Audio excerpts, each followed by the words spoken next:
Vote counting underway in Tunisia as two independent candidates claim first-round wins.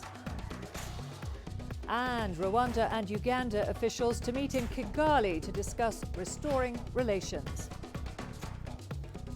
Hello and welcome to CGTN. This is Africa Live and I'm Karen Roberts in Nairobi. Also coming up in the programme. Crude prices in highest spike in close to 30 years after weekend attack on Saudi refineries.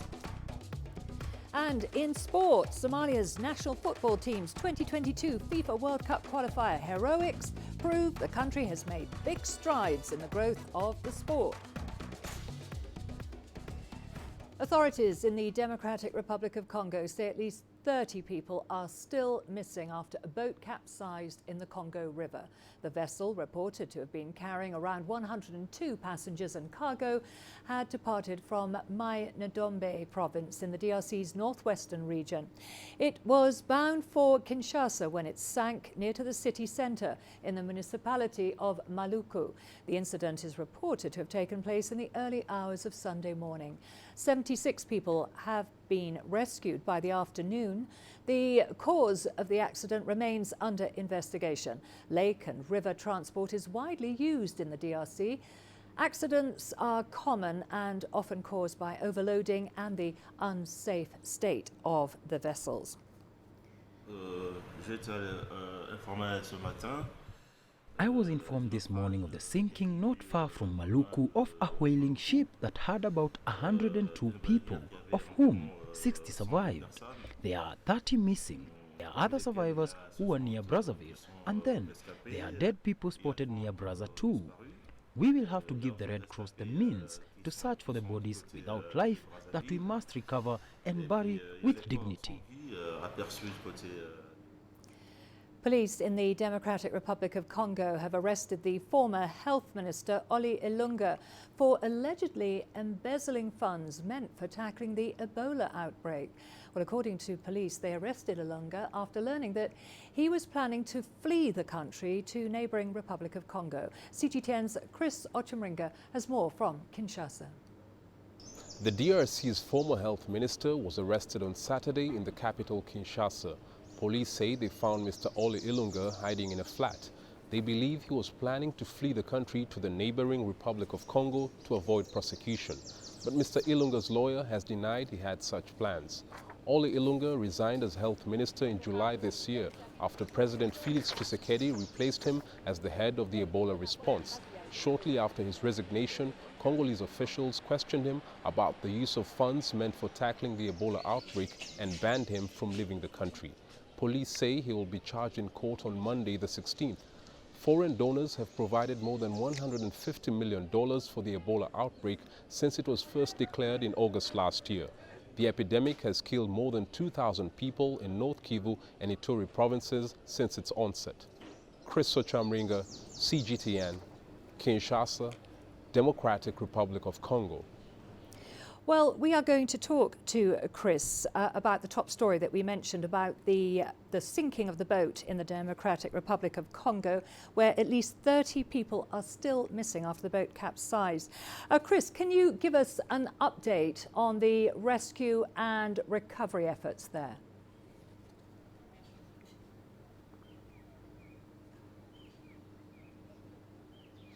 Yes, Congolese officials, the police and the marine unit of the DRC have recovered 6 people in the waters of this area near Maluku, where the incident happened on Saturday night. They say one child, about a year old, died and the body was found. Now this water, the Congo River, where the incident happened, is a river that separates the DRC from Congo-Brazzaville, the Republic of Congo. And so some of the people who survived were found on the other side of Congo, the Republic of Congo. The authorities are saying that the boat was overloaded. There was a lot of charcoal, very many people, over 100 people traveling on these boats. They didn't have life jackets, and so it's a very risky mode of transport. But people take it because they can't afford any other means of transport in the DRC. Search and rescue operations are still ongoing right now to try and recover the other people who are still missing, the 30 people who are missing. Karen? Okay, Chris, thank you very much for that update on the boat sinking. That was CGTN's Chris Ocheringa there in Maluku in DR Congo. Moving on to other news now. Latest results from Tunisia's presidential elections show that independent candidates Kais Saied and Nabil Karoui are in the lead. Well, according to the Independent Electoral Commission, only 45% of the more than 7 million registered voters took part. Vote counting is currently underway with preliminary results expected on Tuesday. CGTN's Adnan Shawashi has more. The general turnout in the early presidential election reached 45.02% at home and 19.7% abroad. It was recorded in 33 electoral constituencies. The current voter turnout is acceptable if we compare it to the last presidential election or the turnout in stable democracies. Exceeding 43% is an important achievement if we consider the political, economic and social failures of the authorities. The head of the election authority declared that only EZ is authorized to announce the official results of the early presidential election.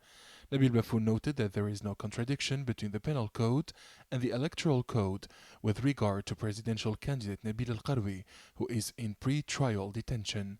The electoral code did not refer to the situation of a candidate in prison and refers only to cases of withdrawal and death. The issue of the situation of a candidate in prison is governed by the penal code, and the investigative judge had the discretionary power to examine the requests, notably to allow candidate Nabil Karoui to campaign in accordance with the electoral code.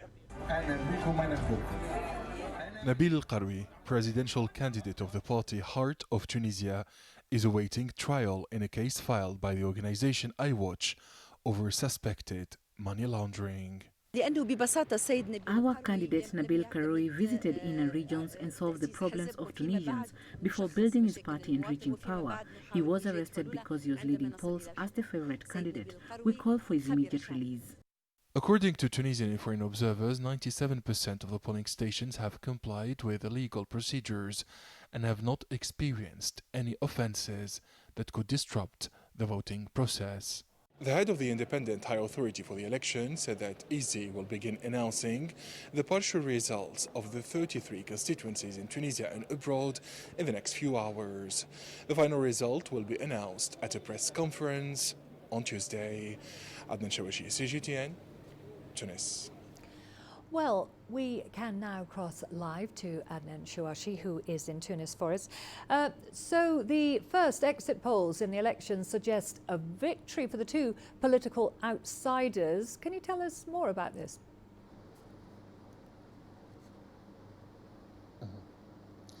As you have said, they are two political outsiders, and the two exit polls were provided by two private companies, and they had nearly the same results for both Nabil Karoui and Kais Saied. It's worth mentioning that Nabil Karoui's political life started from scratch as a businessman, as a founder of Nisma TV, one of the leading private TV channels in Tunisia and in the Maghreb region. But Nabil Karoui is well known to the people, especially people in the inner regions, because following the death of his son Khalil over the past 3 years ago, he founded his own association, and he toured the country. He invited civil society activists, doctors and donors, and he toured the country. He visited nearly all regions across the country where he helped the poor and the needy. And these are the people who voted for Nabil Karoui. For Kais Saied, he's a well-known and respected university teacher, an expert in the constitutional law, who used to be invited by Tunisian TV channels and foreign media as well as an expert in constitutional law to talk about the constitution and to talk about law. But he, in the meantime, he became known to the people. He also taught thousands of Tunisian lawyers and judges. So here we have the businessman and the owner of a TV channel who was arrested on suspicion of money laundering, and also the university teacher who was unknown to the people. He's not really a politician, but a public figure who might be the next president. We will have maybe Nabil Karoui, maybe Qais Said, but we are still waiting for the official announcement by EZ, because the EZ could have a different result with a third candidate of another Islamic movement, Abdel Fattah Mourou. Adnan, let's talk a bit about the voter turnout. It was at 45%. That's down from 60% last time. What do you think this will mean for the election? The voter turnout, as long as it's over 43%, it is acceptable to the Tunisian public opinion. It is lower than last time, but it's worth mentioning that there are over 2 million new registered voters in the presidential elections, and over 1.5 million new voters who will vote for the first time in the 2019 presidential and also the upcoming legislative elections. But this is a reaction, the reaction of the public opinion, the reaction of the youth, the reaction of the unemployed people. It's worth mentioning that there are over 650,000 unemployed people. The unemployment rate reached 15.3%, with over 250,000 unemployed university graduates. Most of the people who have voted for Nabil Karoui or for Qais Said are, for Nabil Karoui, they are the poor and the neglected people in the inner regions who were neglected by the state, but Nabil Karoui used to shed light on their problems in his own private TV channel. And on the other side, we had Qais Said, the university professor who listens to his students, who listens to the people while talking about their problems. So this is the feeling of disillusion of the new electors towards the political elite in Tunisia. It's a vote against all the system before the 2019 presidential elections, including the opposition and the ruling parties, which gave maybe the lead to Nabil Karoui and to Qais Said. And finally, Adnan, a runoff is expected should no candidate secure more than 50% of the ballot. Can you take us through the process?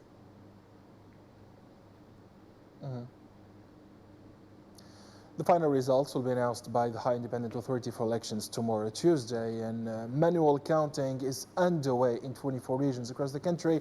But it's certain that you will certainly have two final candidates, Nabil Karoui, Qais Said, maybe Abdel Fattah Mourou. We will know in the next few hours. But the problem is not really the identity or of the winner. The problem is that one of the candidates is Nabil Karoui, is now in jail, and the Tunisian constitution and the electoral law does not really have an answer to this question. If Nabil Karoui is running for president from prison, he should be released. But the problem is that his case started 3 years ago in 2016. He's now in jail. He cannot run for office. But if he's declared the next president of Tunisia, both lawyers and judges say they do not have a legal answer to this technical and legal problem.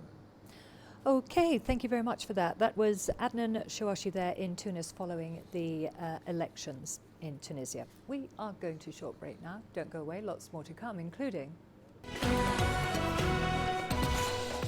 Rwanda and Uganda officials to meet in Kigali to discuss restoring relations. And concern as more than half of Somalia's population remain food insecure. Data out of the country. The country's foreign currency reserves. With a dedicated and diverse team of anchors, CGTN now brings Africa to the palm of your hand. I'm Perina Karibe in the heart of Nairobi, which is bustling. From everyday heroes to the continent's most powerful figures, we bring their voices to you. We haven't changed. And this is something most of us are very excited about. We bring you news that's changing perspectives.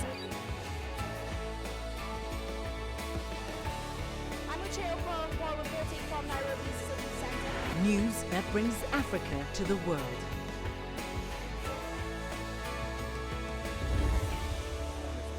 CGTN. See the difference.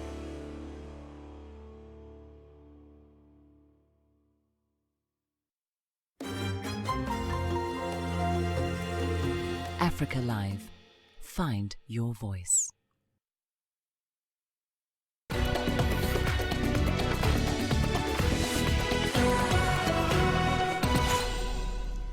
The body of Zimbabwe's former president, Robert Mugabe, is being taken to his rural home in Zvimba on Monday to allow people there to pay their last respects. That's ahead of his burial in about 30 days' time. CGTN's Farai Mwakatuya has the details.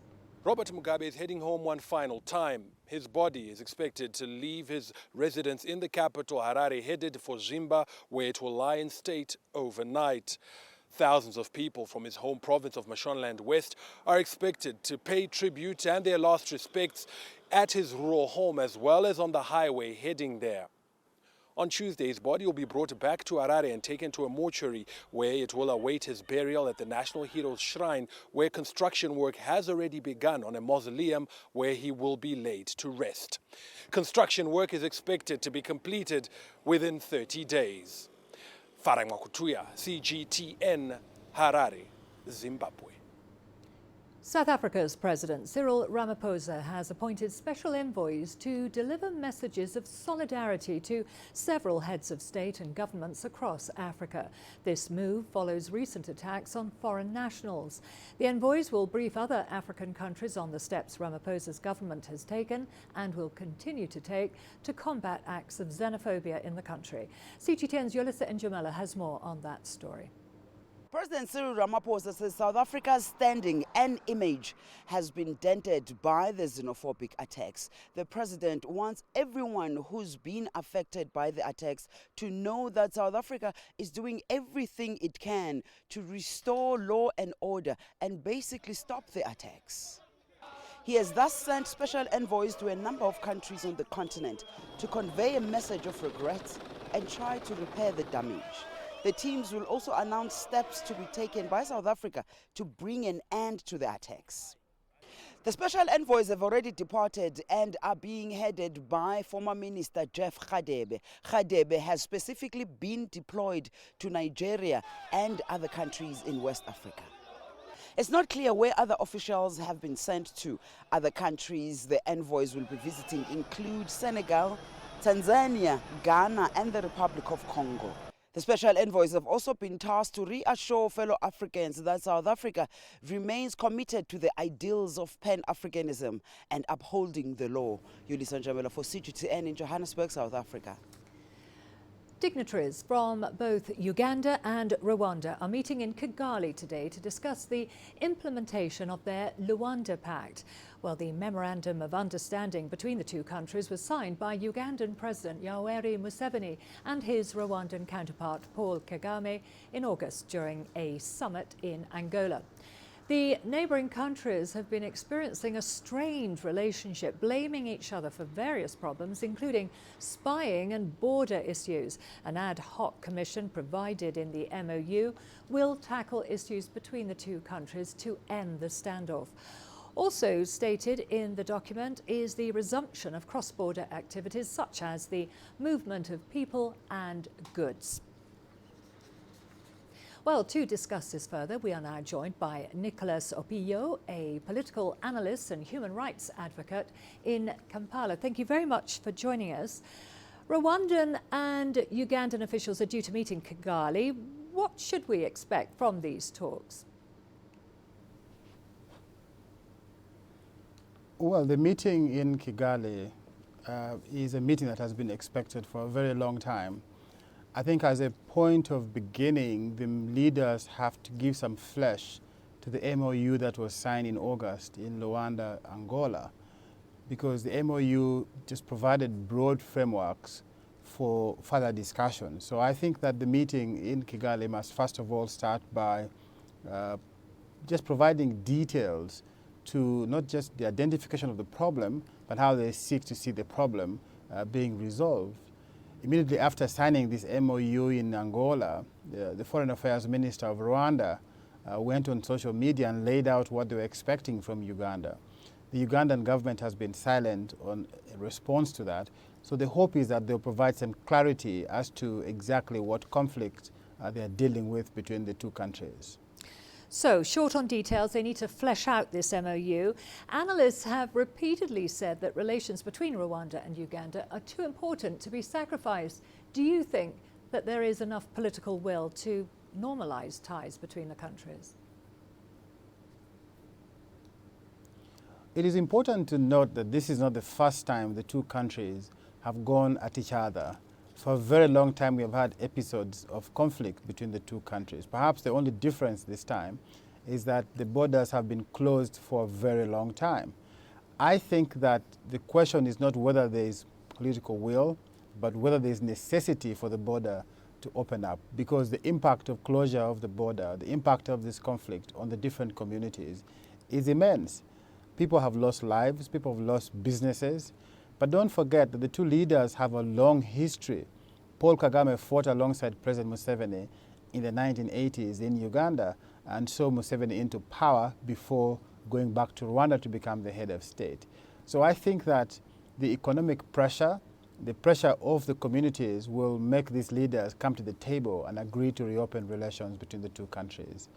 The two countries have a long history, not just at the leadership level, even the peoples themselves. The people in Rwanda who go to school in Uganda, who shop in Uganda, Ugandans who do business in Rwanda, all want relations to be restored so that their lives can go back to normalcy. So I think that they will eventually come around this problem and resolve and have it resolved and resume normal relations. Okay, thank you very much for your analysis. That was Nicholas Opio, a political analyst and human rights advocate in Kampala, on the meeting between Uganda and Rwanda on the Luanda Pact. Moving on to other news now. Food insecurity and conflict has displaced thousands in Somalia. This comes as the international community ramps up support to prevent the loss of life in the Horn of Africa nation. From Mogadishu, CGTN's Abdelaziz Bouteflika reports now on the country's worsening humanitarian crisis. 50-year-old Amina Abikar is preparing tea for her two children inside this displacement camp on the outskirts of Mogadishu. She is among 12 new families that relocated to the city last month. Abikar tells me that she lost 5 children in the Great Famine almost 7 years ago and isn't ready to lose the remaining 2. Instead, she opted to walk all the way to this camp in Mogadishu, hundreds of kilometers away. I worked in a farm planting crops and cutting grass, but could no longer continue doing that. I've lost 5 children due to malnutrition and conflict. The last one died while we were on our way here. Well-wishers helped me bury him.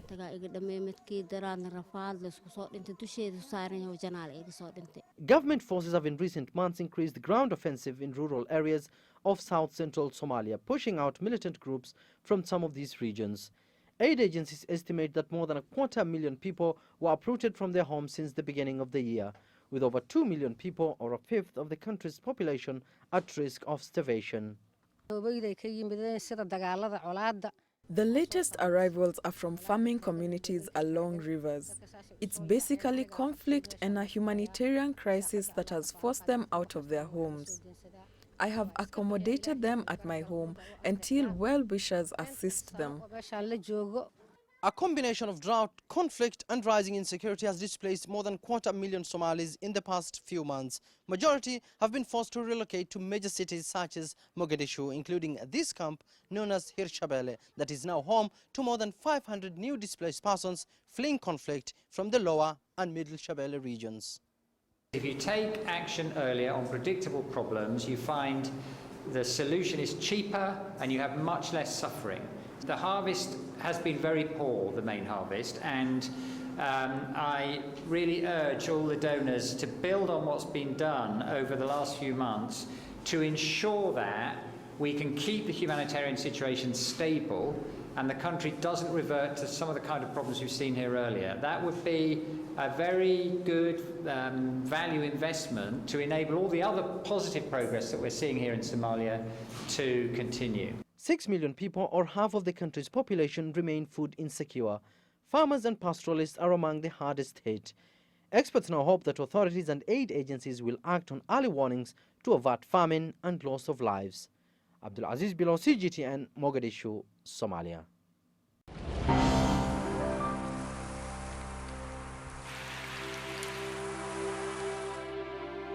chirping of birds, sounds of whispering trees, burbling of streams. When sunlight sets the forest's leaves aglow, and waterfall surges down from the mountain, we see and hear the Earth's wondrous beauty. The Earth is meant to be appreciated, and the life of its inhabitants deserves our endless exploration. Come with CGTN to listen and see, in chorus of life, to marvel at nature and life.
All the business news coming up for you after the break, including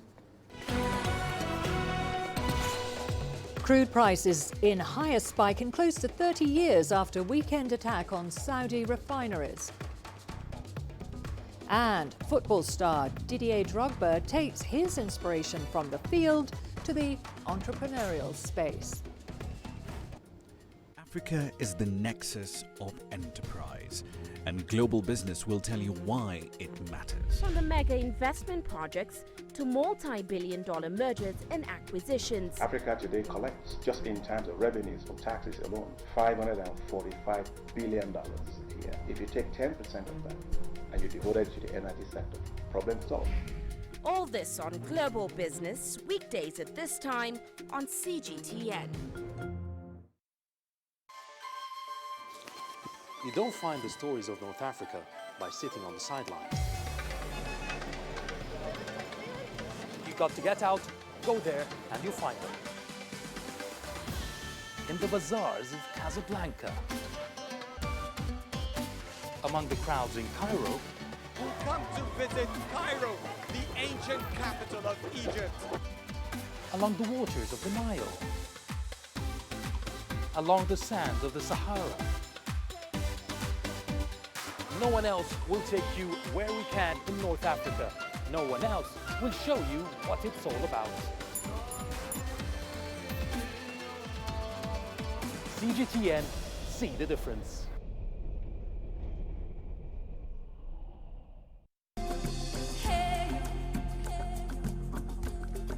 Accra is my kind of city. That's because when I'm here, I feel like I'm back home in Lagos or Abidjan, which are two of the major cities I grew up in. Business in Africa is high risk. After about a decade covering business news on the continent, I've learned it's all about the high risk, but also the high returns and the high energy. You simply have to adjust in order to keep pace. When I started out as a journalist, my dream was to open people's minds to the different perspectives. From the CEO in the boardroom to the trader out in the street, we all have different stories. From Accra to Addis Ababa, from Cairo to Cape Town, and I wouldn't have it any other way.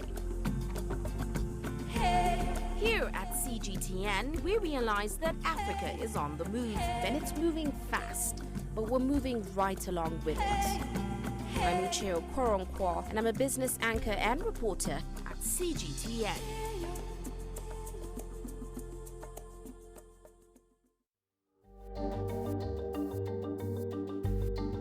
Africa Live. Find your voice.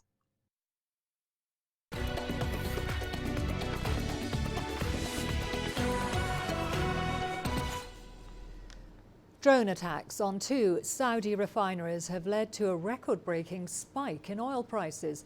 The international reference point for the price of oil, Brent crude, has increased by as much as $12 a barrel to trade just under $72. This is the biggest jump in one day since January the 14th, 1991. The price of futures, which stock traders use to hedge their bets on the price, followed. This comes after the attacks wiped out 5.7 million barrels of Saudi crude production, which accounts for about 5% of the world's daily supply. Well, US President Donald Trump has approved the release of oil from the country's strategic petroleum reserve following the attacks on the Saudi oil refineries. Trump says the emergency supply will be used if needed. Our reporter Toby Muse in Washington, D.C. has the details. Well, I think we need to understand that these actions by Saudi Arabia and the United States are an attempt to try to calm the international oil markets. Let's not forget, these drone attacks cut Saudi Arabia, the largest oil producer on the planet, cut their production by 50%. It hit, just these drone attacks alone, hit global production by 5%. So now Saudi Arabia is saying that it could take some weeks to get full production back online, but they say they too will open up their reserves. President Donald Trump, again, trying to send that message, don't panic. He sent one tweet out that said, plenty of oil in all caps. So just a few recent examples. It was in 2011. They drew down a number of millions of barrels with the so-called Arab Spring, when various governments were overthrown in the Middle East, the oil-producing region. But it's also been for natural disasters, such as Hurricane Katrina in 2005, again in Louisiana, an oil-producing state, and in Hurricane Harvey in 2017 in Texas, another oil-producing state. So we can see that it's not unheard of to take oil out of the reserve, but it is reserved for emergencies like the one the oil markets are facing. Africa's most profitable airline, Ethiopian Airlines, has reported profit of $233 million for the 2017-2018 financial year. The carrier has overcome rising fuel costs, a slowdown of the global economy, and the impact of the recent crash, with a 14% increase in the number of passengers. CGTN's Girimchala reports. Against all odds, Ethiopian Airlines continues to profit. This 17% and 14% growth for operating and passenger numbers respectively is keeping it still at the top of the business in Africa. It's even coping up well with the global phenomenon of grounding the MAX 8 planes. Around 380 airplanes are grounded all over the world, and comparatively we have fewer number. With us only 4. We used to have 5, so we lost 1, so 4 of them have been grounded since then. We knew that from the complexity of the problem at that time, because we had all the data, that it will not be easy to return them on the air, so we have made our own preparations. Though Ethiopian flag carrier is doing so well, the crash in March, which killed 157 people, and especially the grounding of these 4 Boeing 737 MAX 8 planes, is negatively impacting the airliner. We have 4 airplanes sitting, not flying, and therefore they are not generating any revenue. On the other hand, we are paying interest because we bought these airplanes. So it's a loan capital, so we have to service the loan. So interest is still going on. So it is a big problem for us and for the other carriers. So what is next for these planes, and even the process of returning these planes back on air or not? We will know in the coming couple of months what will happen to the airplane, and we will review the modifications, and we will ascertain and ensure that the problems are fully addressed according to our expectations, and then we may decide to return return them back to air and continue with the order, because we, as you may know, we have more than 30 airplanes on order. Ethiopian Airlines is opening new routes almost every week. To China, for instance, it will not only increase repetitions of its flights, but also start flying to new and different Chinese cities soon. Also, the airline is currently implementing a 15-year strategic plan called Vision 2025. That has resulted in it becoming the leading aviation group in Africa. Group Dara CGTN, Addis Ababa, Ethiopia. The third edition of the CEO Talk Forum has been held in Côte d'Ivoire's capital, Abidjan. The event aims to give a voice to leaders who contribute to the development of African economies. Several business moguls have graced the forum in the past, including Charles Kié, CEO of New African Capital Partners, and Jean-Marie Aka, the president of the General Confederation of Enterprises of Côte d'Ivoire. This time, the occasion was graced by renowned ex-footballer Didier Drogba. CGTN's Daniel Arap-Moy has the details. After 20 years in the world of professional football, Didier Drogba ventured into the business world. He is now the CEO of Goals for Africa Holdings, with which he intends to invest in Côte d'Ivoire and Africa.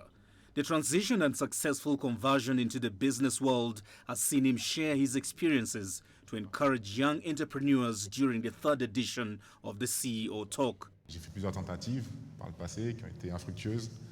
I have made several unsuccessful attempts in the past. I have trusted friends. In short, I have learned a lot from my past failures, and all this has made me the man I am today. I was preparing for the end of my career, hence the various investments I made before I stopped playing football. In fact, I always told myself that I had to be good to lead my team to victory. I think it's the same thing in business. But we must never forget the people surrounding us, because we win together. Il faut que je sois fort, il faut que je sois bon, il faut que je sois le meilleur pour que mon équipe gagne. Most participants of the event are businessmen. For Drogba, venturing in entrepreneurship has been a journey filled with failed attempts and successive ends, which have motivated the attendees. I was expecting to be able to understand how Didier Drogba converted, because I too, in addition to my current job, am an entrepreneur, but on the web. And really, I am satisfied, because he told us about his life and showed us how he went through stages, and that inspires me. I now know that in business, you can fall, you can fail, but you always have to believe in your dream and work to finally achieve it. Didier Drogba truly is an icon in Côte d'Ivoire, and I believe a role model for all young people wherever they come from. He has values that are important to today's youth: work, excellence, perseverance, surpassing oneself, and finally, an exemplary professional reorientation. In addition to his transition, Drogba reveals he intends to push further as he plans to seek training in a bid to be better equipped in the business world. Il faut savoir que j'ai arrêté ma carrière il y a à peine un peu plus de 8 mois seulement. You should know that I stopped my career just 8 months ago, so I'm just discovering the world of business and entrepreneurship. Actually, I'm an apprentice, and for me, participating in this CEO Talk is part of my new school, because I too have learned a lot today. I even plan to take courses from October, so I will continue to learn.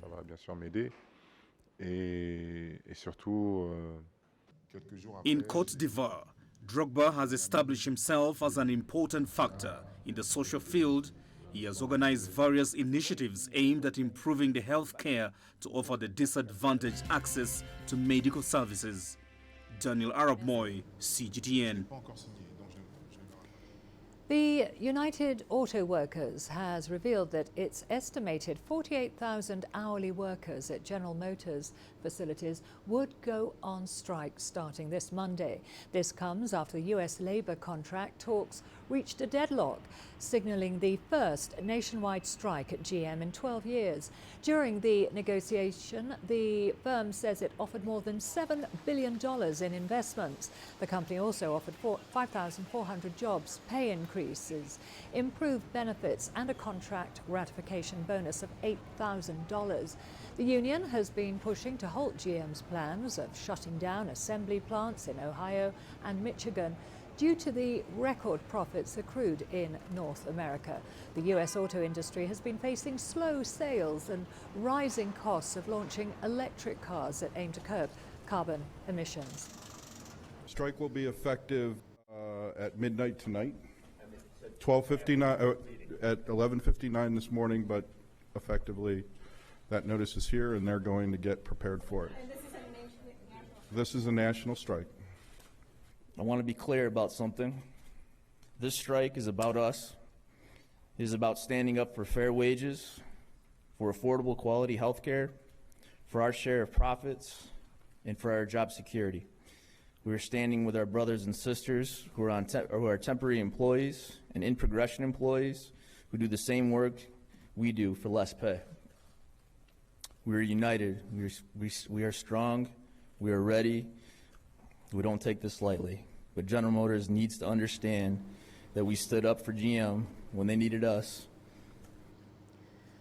OxyContin maker Purdue Pharma has filed for bankruptcy protection after more than 2,600 lawsuits that allege the company helped fuel the deadly US opioid epidemic. Nearly 400,000 people died between 1999 and 2017 in the US as a result of an opioid epidemic that the company is accused of having helped to fuel. The Purdue board met on Sunday evening and approved the long-expected bankruptcy filing. The company is pursuing the route under terms of a proposal to settle the widespread litigation. Purdue and its controlling Sackler family have denied all wrongdoing. We are going to break now. Don't go away. Lots more to come, including South African restaurant named the best pizzeria on the continent. Join us in Global Business and see Africa through our eyes. The greatest journeys, the greatest sights, the greatest adventures. Here in Qanater, this weir allows the locals to walk on water. We're far more than just TV news. We're your passport to the wonders of Africa. To bring you stories of struggle, survival and hope.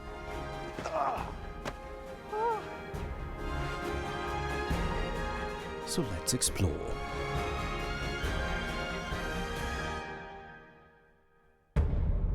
CGTN. See the difference.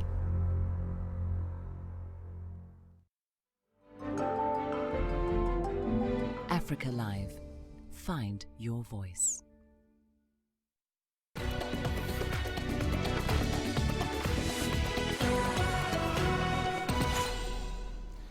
In South Africa, a small pizzeria in the tourist town of Hout Bay, near to Cape Town, has received a prestigious culinary award for making the best pizza in Africa.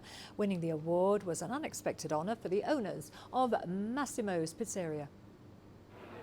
The Pizza Top 50 Award is regarded as the Oscar Award of pizzas. So there was plenty of excitement when Massimo's Pizzeria in Hout Bay, near Cape Town, was named the best pizzeria in Africa.